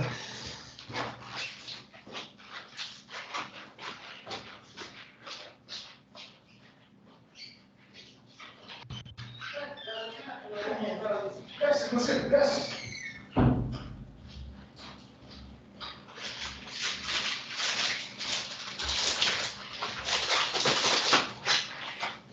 Sigamos, jóvenes. Entonces, el vector que voy a elegir, que está sobre este plano, es el vector donde se dobla la función, donde vira la función. Por lo tanto, ya puedo sacar una pequeña conclusión. Voy a decir, este vector que es perpendicular al vector tangente unitario, le voy a llamar vector normal, porque es perpendicular a la curva y es perpendicular al vector tangente unitario. ¿De acuerdo? Se va a llamar el vector normal unitario y también es unitario. Como estoy trabajando con el vector tangente que es unitario, este vector también es el vector normal unitario. Es fácil entonces, voy a encontrar el vector normal unitario. El vector normal, bueno, en realidad es paralelo, digo. No estoy diciendo que sea unitario todavía, perdón. Todavía no estoy diciendo que sea unitario. Estoy diciendo que va a ser paralelo. ¿Cómo encuentro este vector normal? Fácil. Agarro la función, lo derivo una vez y encuentro el vector tangente unitario. Lo vuelvo a derivar y encuentro este vector que es perpendicular al vector tangente unitario. Es la segunda derivada, en otras palabras. Ahora, recién lo voy a volver unitario, porque este vector en general no es. Cuando encuentro la segunda derivada no es unitario. Lo voy a volver unitario. ¿Y cómo lo vuelvo unitario? Bueno, ya sabemos. Lo único que tengo que hacer es derivarlo o dividirlo entre su módulo. Lo divido entre su módulo. En otras palabras, lo que hemos hecho es encontrar la segunda derivada de la función y dividirlo entre su módulo. Y al módulo le voy a llamar curvatura.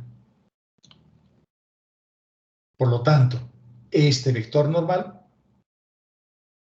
cuando lo divido entre su módulo, lo que obtenemos es un vector normal unitario, ahora sí, recién. Ya es unitario porque lo he dividido entre su módulo. Y con eso obtengo esta ecuación. El vector normal unitario, entonces debe ser igual a la segunda derivada de la función, o primera derivada o cuando utilizo el vector tangente unitario, respecto de su módulo, dividido entre su módulo. Y a su módulo le estoy llamando la curvatura. Y la curvatura es eso que hemos hablado hace rato. La curvatura es la medida de cómo se separa la curva de su vector tangente unitario. Y ya está. Y obtenemos una fórmula, una ecuación diferencial vectorial que se llama la primera fórmula de Frenet-Serret. La primera fórmula de Frenet-Serret. O sea que cuando yo derivo el vector tangente unitario respecto del arco, el resultado es la curvatura por el vector normal unitario.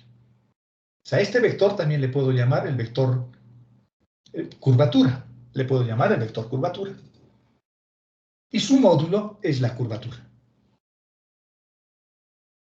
¿De acuerdo? Entonces, qué fácil es esto.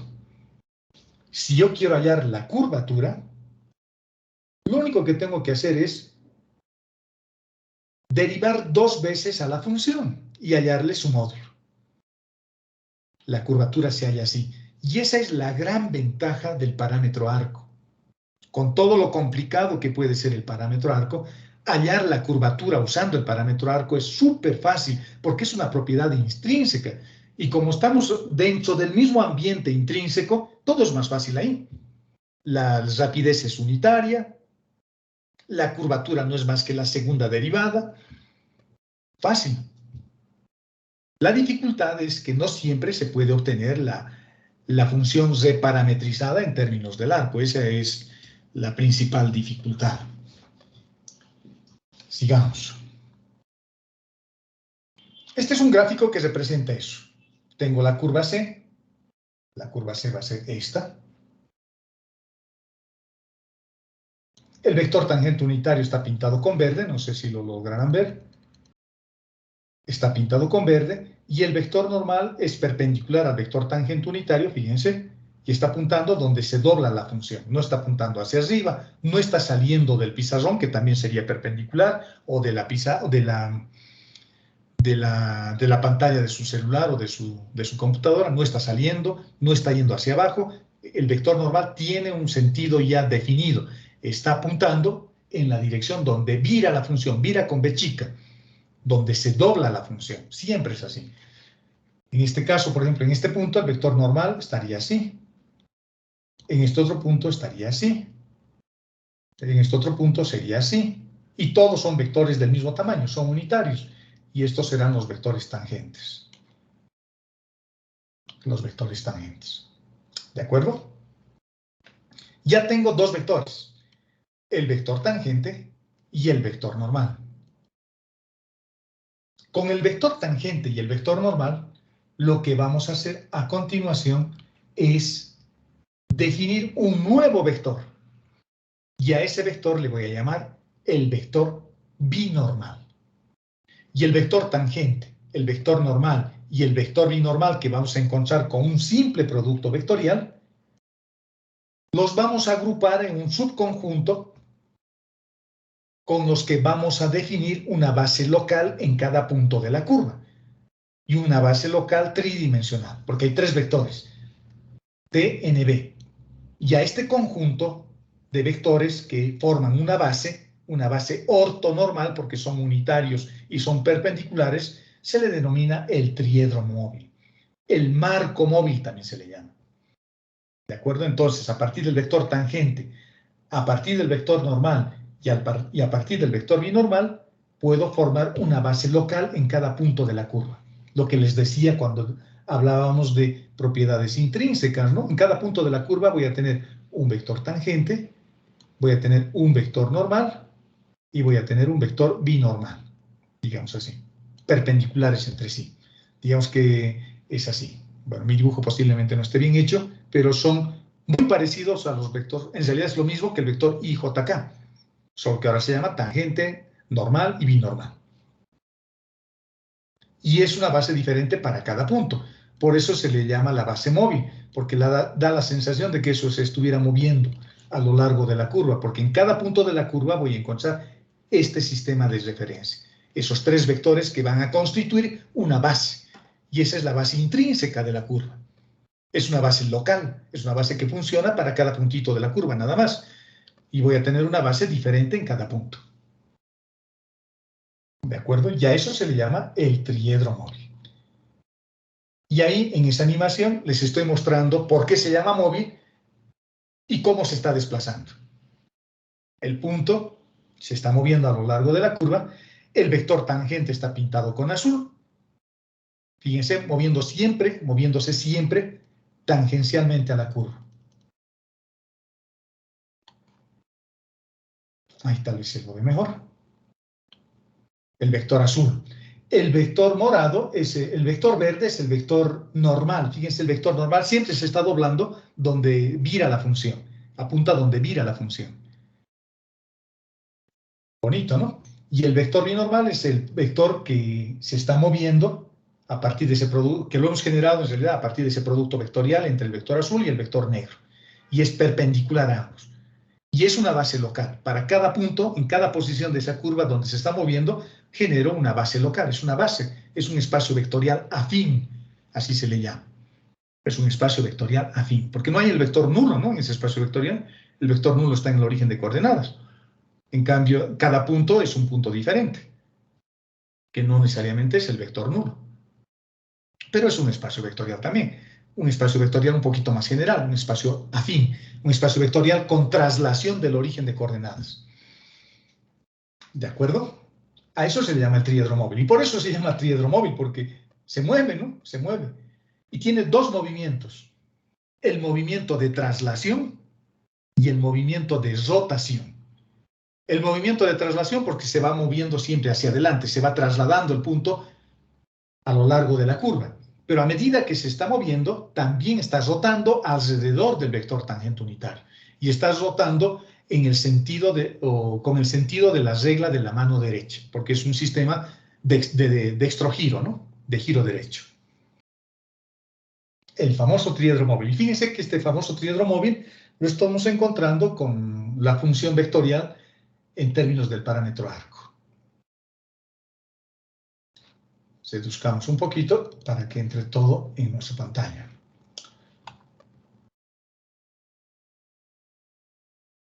Ahí. El vector binormal, por lo tanto, es fácil de definir. El vector tangente es simplemente una derivada, pero en términos del arco. El vector normal es la segunda derivada, dividida entre su módulo. Y el vector binormal es el producto vectorial entre el vector tangente y el vector normal. Y formamos ese triedro móvil. Lo que vamos a hacer ahora, a continuación, jóvenes, es encontrar las derivadas de los vectores tangente, normal y binormal respecto del arco. El primero ya hemos encontrado. Y hemos encontrado la derivada del vector tangente unitario respecto del arco. Y ese es el vector normal. El vector curvatura le hemos llamado. Y eso era igual a la curvatura por el vector normal unitario.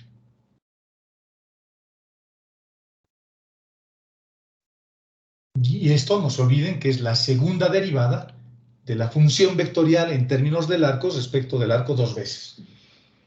Es nada más que la segunda derivada, ¿no? Nada más. Y ese resultado es esto. Es la curvatura por el vector normal unitario. En otras palabras, el vector curvatura. Lo que vamos a hacer ahora es encontrar la derivada del vector binormal respecto del arco, a partir de esta formulita. Porque lo que quiero es encontrar las tres derivadas. T respecto del arco, N respecto del arco y el vector binormal respecto del arco. Quiero encontrar esas tres derivadas, porque esas tres derivadas son fundamentales en el estudio de la geometría diferencial y se llaman fórmulas de Frenet-Serre. El primero ya hemos encontrado. Vamos por el tercero, luego nos vamos a pelear con el segundo. La derivada del primero, que es el vector tangente, la derivada del primero, por el segundo sin derivar. Perfecto. Más el primero sin derivar por la derivada del segundo. Ya está, ya hemos derivado. Pero por este resultado que yo tengo acá, la derivada de t respecto del arco es k veces n. Solo voy a reemplazar a este término por k veces n. Por el vector normal más el vector tangente unitario por la derivada de n respecto del arco. Por mis conocimientos de espacios vectoriales y productos vectoriales, estos dos son vectores paralelos, por lo tanto su producto vectorial vale 0. Una pregunta, para no perdernos. ¿En qué base está cada uno de estos vectores? T, N y B. ¿En qué base están? Siempre están en base canónica. Si bien son vectores, pero estos vectores necesitan de una base, y esa base es la base canónica. Por eso a la base canónica se le llama la madre de todas las bases, ¿no? Porque estos tres vectores son una base, pero cada uno de ellos también tiene que estar definido en una base, y esa base es la base canónica. Este producto vectorial vale 0, 0 vector. 0 vector. Y por lo tanto me queda esto.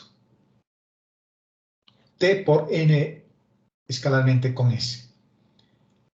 Este producto lo vamos a analizar con calma. Esto es lo que me ha quedado de acá, ¿no? Este término.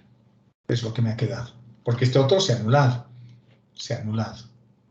Ahora, el resultado de este producto vectorial tiene que ser un vector paralelo a T, paralelo a N o paralelo a B.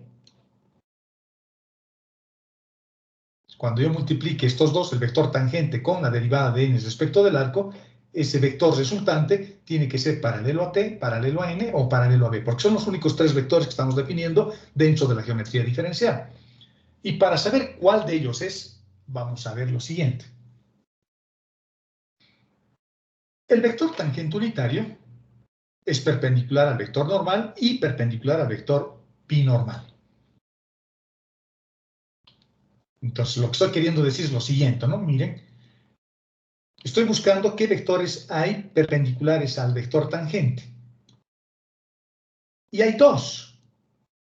El vector tangente unitario va a ser perpendicular al vector normal o al vector binormal, a uno de los dos. Por lo tanto, el resultado de hacer este producto va a tener que ser paralelo a n o paralelo a b. Y luego veo este otro. ¿A quién será perpendicular este vector? Solo a n. ¿Por qué a n? ¿De dónde me estoy inventando eso? Por esto, miren. Si yo digo n escalarmente con n,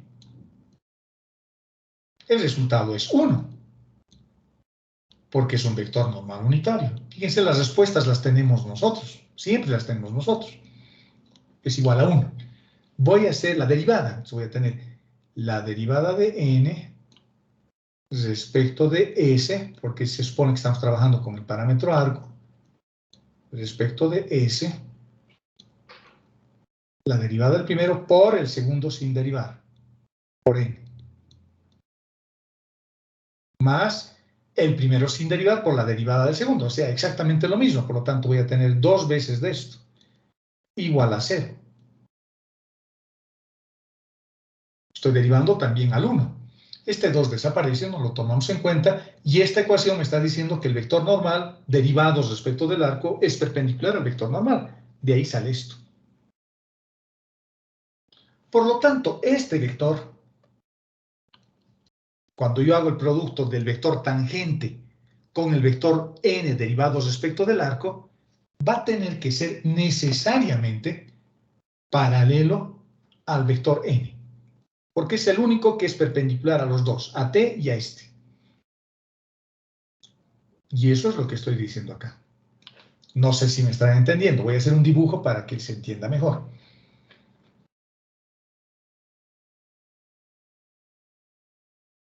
La manera más fácil de dar esto es ponerle las fórmulas y decir, bueno, es así y punto, pero la idea no es esa, ¿no? Tengo dos vectores. Tengo el vector tangente y lo estoy multiplicando con el vector,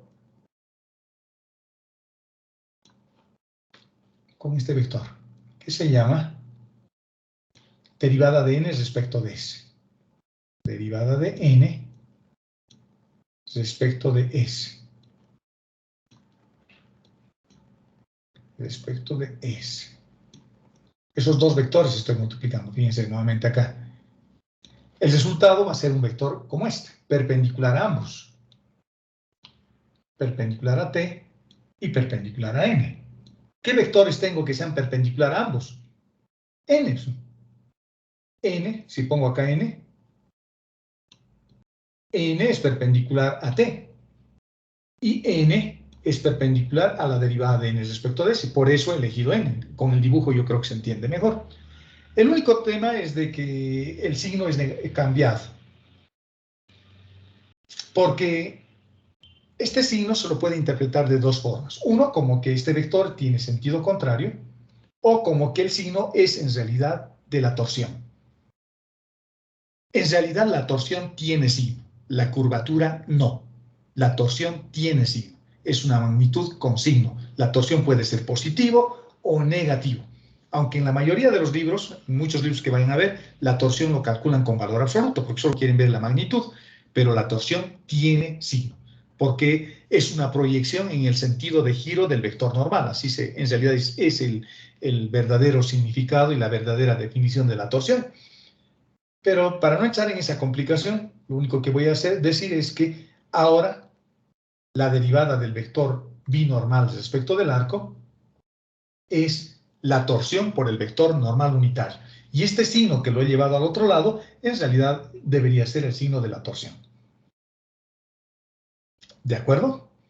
Entonces ya tengo la segunda fórmula. Ya tenía la primera, la derivada de t respecto del arco, que es k veces n, y con esta tercera fórmula ya puedo tener también la torsión.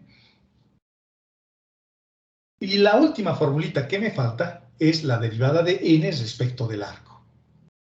Y con esa fórmula final completo lo que se llaman las fórmulas de Frenet-Serret. Y las fórmulas de Frenet-Serret son vectores, jóvenes. T respecto del arco, n respecto del arco, b respecto del arco. Esas son las fórmulas de Frenet-Serret. Esta y esta. Pero cumplen con estas ecuaciones, que cuando se multiplican escalarmente consigo mismo, es decir, t con la derivada de t respecto del arco con t, la derivada de n respecto del arco con n, y la derivada de b respecto del arco con b, cuando se multiplican en producto escalar, esos productos siempre son productos entre vectores perpendiculares. Entonces quiere decir que la derivada de t respecto de s es perpendicular a t. La derivada de n respecto de s es perpendicular a n. Y la derivada de b respecto de s es perpendicular a b. Esas son ecuaciones que satisfacen las fórmulas de Frenet-Serret. Y hemos hallado dos. La derivada de t respecto del arco y la derivada de b respecto del arco. Nos falta la última. Vamos por la última. Para la última voy a encontrar el vector n como el producto vectorial de b por t. Eso estoy haciendo de esto, ¿no? Fíjense que acá tienen que saber varias cosas, nuevamente. Si no me están siguiendo es porque no están estudiando. Este es el vector tangente, este es el vector normal, es como si fuese la base canónica, y este es el vector binormal, así lo puedo poner. Y JK o TNB es lo mismo.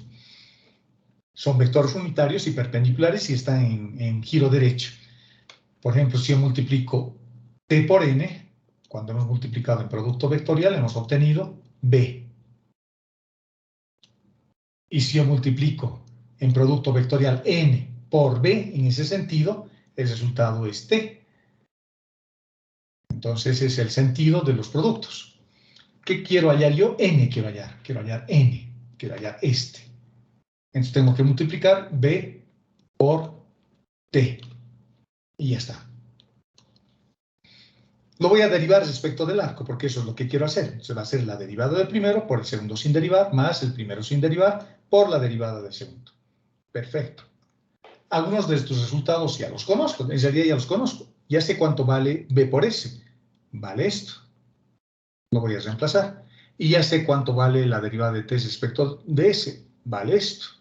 Lo voy a reemplazar. Reemplazamos el primero y reemplazamos el segundo. Y me fijo, fíjense, nos vamos a fijar entre todos. N por T, ¿cuánto vale? N por T vale menos B. Por lo tanto, ese menos con este menos se van a cancelar y me va a quedar la torsión por el vector binormal, que es este. ¿Y cuánto vale? No se fijen en la curvatura y en la torsión, ¿no? Esto es solo un número. Solo es un número, es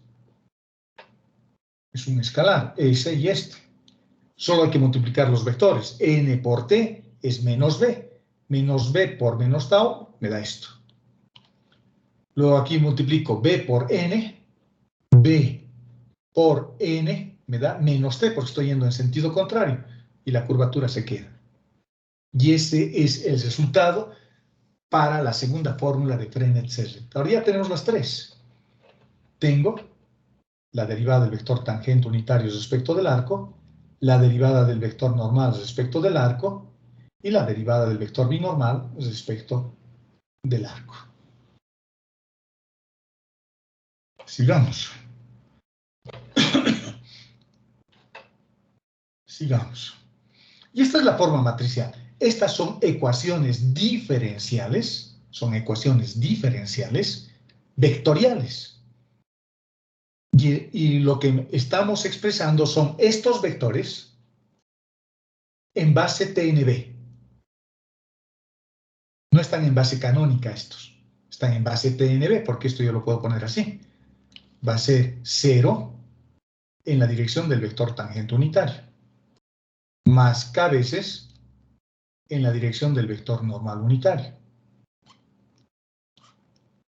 Y más 0 veces, este es el vector tangente, este es el vector normal, y más 0 veces en la dirección del vector binormal.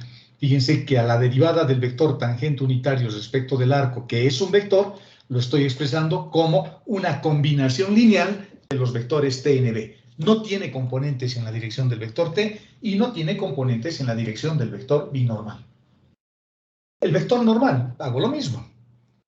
Sí tiene componente en la dirección del vector tangente, vale menos k.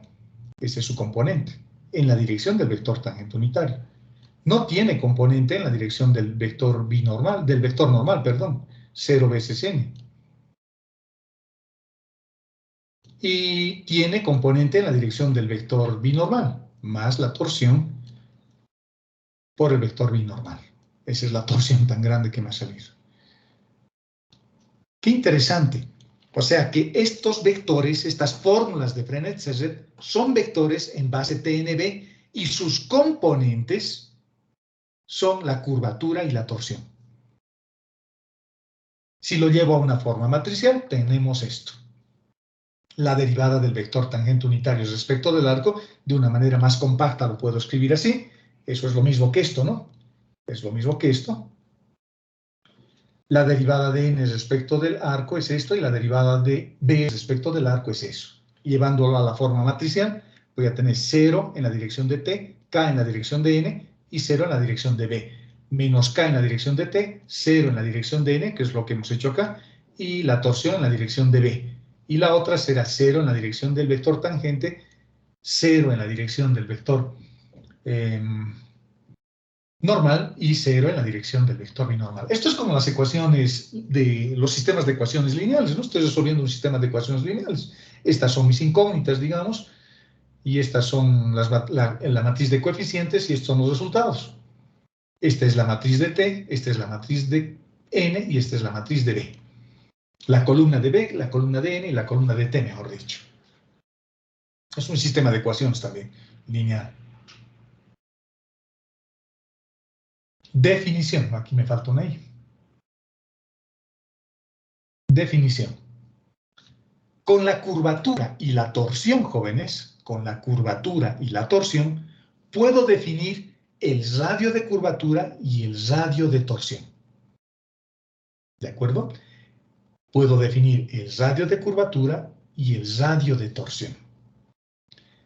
Y el radio de curvatura se define como el inverso de la curvatura. Y el radio de torsión se define como el inverso de la torsión, que en general van a ser funciones que dependen del arco. El más interesante de estudiar es el radio de curvatura. ¿Por qué es el más interesante? Porque a una curva cualquiera yo lo puedo describir como muchas circunferencias con distintos radios. Si digamos tengo una curva como esta, si tengo una curvatura como esta, una curva, mejor dicho, como esta, a esta curva la puedo describir como muchas circunferencias. Acá puedo tener una circunferencia, Acá a continuación puedo tener otra circunferencia. A continuación puedo tener otra circunferencia. Acá voy a tener otra circunferencia. Acá voy a tener otra más grande posible. Muchas circunferencias que se van acomodando en la curva. Y esas circunferencias que se van acomodando sobre la curva se llaman circunferencias osculadoras. Circunferencias besadoras de la curva. Y el radio de cada una de esas circunferencias lo puedo calcular como el inverso de la curvatura en cada punto. Y ya está. Y esta curva siempre se encuentra, esta circunferencia, mejor dicho, siempre se encuentra en un plano, en el plano osculador, que es el que vamos a ver acá a continuación. ¿De acuerdo? Y yo creo que con eso ya vamos a terminar. Definiremos estos planos más. Este es mi dibujo, pero no me gusta mucho, creo que está medio feo. Vamos a hacer un dibujo acá y tal vez entendamos mejor. Este es mi nuevo sistema de referencia, mi base local TNB.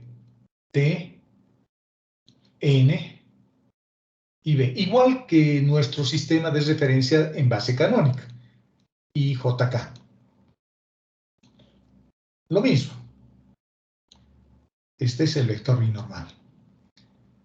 En la base canónica, en nuestro sistema de referencia X y Z, tenemos planos coordenados, ¿no? Tenemos, por ejemplo, el plano XY. Solo que ahora ya no es el plano XY, sería mi plano TN. Este plano, que sería mi plano TN, se llama plano osculador, porque mi curva está más o menos así. La curva tendría que ser así más o menos. Este es el vector tangente, por lo tanto he tratado de hacer mi curva tangente, aunque me ha salido mal, tal vez si lo corrijo. Tangente a la curva, ahora está mejor. Tangente a la curva. El vector normal siempre apunta donde vira la función, y el vector binormal lo obtenemos con el producto vectorial de t con n. De t con n. Este plano se llama plano osculador, porque es un plano que besa a la curva. Besa a la curva. Ósculo quiere decir beso. Acá hay otro plano. Ese plano le podríamos llamar el plano NB. Pero a este plano le vamos a llamar el plano normal. Porque es normal a la curva, es perpendicular a la curva. Y existe un tercer plano, que lo vamos a hacer a ver de color celeste, para los bolivaristas. Hay un plano para los bolivaristas, un plano para los stronguistas y un plano para los de ¿quién es rojo en los bilstermanistas? Este plano se llama plano osculador, de ósculo, de beso. Este otro plano se llama el plano normal, porque es perpendicular al plano.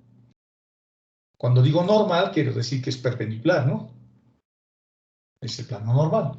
Y este se llama el plano rectificante o rectificador. Esos son los planos de la geometría diferencial. La circunferencia osculadora, esta circunferencia osculadora, siempre está en este plano, en el plano osculador. Por eso se llama circunferencia osculadora. Y a estas rectas, a lo que vendrían a ser los ejes, el eje X, el eje Y y el eje Z, se le llama recta tangente, recta normal y recta binormal. Se les llama así. De acuerdo con este dibujo creo que está un poco más complicado, ¿no? Se forma un triedro móvil, aquí están mis ejes, mis planos están acá, por ejemplo este es el plano rectificante, este, el que es tangente a la curva. Luego tengo el plano normal, que es este, normal a la curva, y luego tengo el plano osculador, que es este. ¿De acuerdo? La curva está por ahí. Tangente a la curva, el vector normal donde se dobla la curva, y este otro es el vector binormal, y que genera conjunto al vector tangente el plano rectificante. Y la intersección de estos planos, porque solo son planos, los planos que hemos estudiado en geometría analítica, y los vamos a encontrar. Y estos planos, la intersección de estos planos, cuando yo intersecto el plano tangente con el plano osculador, me da la recta tangente. Esa intersección yo sé hallarla, ¿no? Cuando yo tengo, por ejemplo, el plano rectificante, lo intersecto con el plano normal, me da la recta binormal. Y si yo intersecto el plano osculador con el plano normal, la recta que me va a generar es la recta normal. Entonces a estos ejes se les llama la recta tangente, la recta normal y la recta binormal. ¿De acuerdo? Y ahí vamos a quedar, jóvenes. La siguiente clase vamos a ver esto, que es la base local. Vamos a ver ahora cómo puedo encontrar el vector tangente, cómo puedo encontrar el vector normal y cómo puedo encontrar el vector binormal si utilizo el parámetro t. Porque todo lo que hemos hecho acá es pensando de que tengo el parámetro arco como variable, como parámetro de trabajo. Pero hemos visto que ese parámetro es dificultoso, no siempre se puede encontrar la curva en términos del arco, a veces es muy difícil. Entonces debe haber una forma para que yo encuentre el triedro móvil o la base TNB en términos del parámetro t. ¿Cómo puedo encontrar en términos del parámetro t? ¿Cómo puedo encontrar estos vectores cuando uso el parámetro t? Bueno, ahí vamos a quedar. ¿Alguna consulta, jóvenes? Ninguna. Hablaremos de la práctica en los últimos 2 minutitos que nos queda de clases. La práctica se entrega el día sábado a las 6 de la tarde. A las 6 de la tarde. En la práctica hay preguntas de este capítulo, 2 o 3. Posiblemente eso no los pueda evaluar todavía porque recién estamos estudiando. Voy a evaluar la parte de vectores y de geometría analítica. De los 15 o 16 ejercicios que les he dado, voy a tomar 2 o 3 y tal vez intercambie, o 4. Y esas 4 preguntas de la práctica les voy a tomar como examen. Y el examen es el sábado a las 6 de la tarde por la plataforma Teams. ¿De acuerdo? No es obligatorio. Va a ser su defensa de práctica.